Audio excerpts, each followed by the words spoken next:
We are in week 7, and we're almost done. And what you're going to notice is that our work is a little easier, maybe, in the sense that I'm actually going to narrow down, starting with this week, until our last lectures, more of just 3 topics. And I kind of did this on purpose, so I feel like you've already maybe have absorbed a lot of information, but simultaneously it's just been so many different topics brought up, and I wanted to take what I thought would be 3 really important takeaways from a WorldCiv class for you to have absorbed a little bit better. I mean, it's a difficult decision to make because everything in the world should be considered important.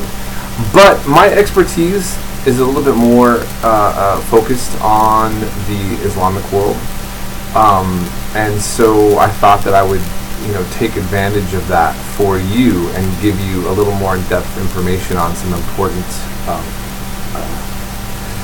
world histories and events. So, as a side note,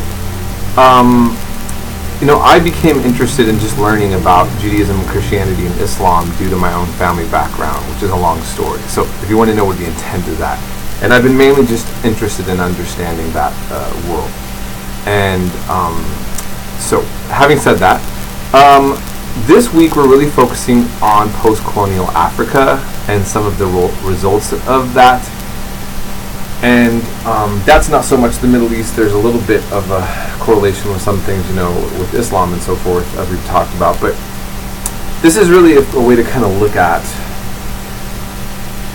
the histories that developed to the post-colonial condition and some of the trauma that Africa faced from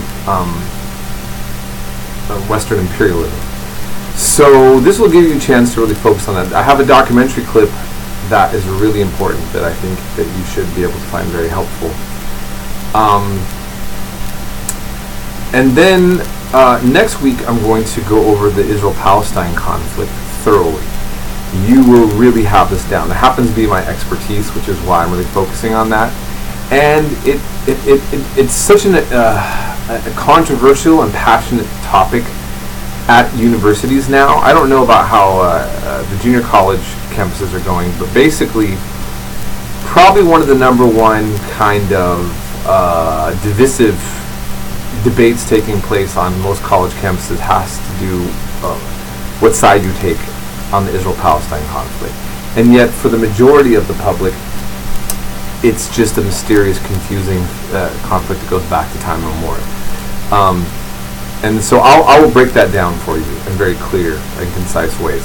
And then I will actually just go over the modern Middle East and then kind of help us address where we're at today. Although even just when we started this class, there has been many events that have been changing and moving that actually makes me have to kind of regroup a little bit at some of my conclusions for you at the end of that one. So that's where we're at and where we're going. Again, feel free to hit me up if you have any questions, and you guys are doing great. You're doing great. Hang in there. I know it's easy to get exhausted at this point if you're not exhausted already, but you're almost done, and success is close. Okay.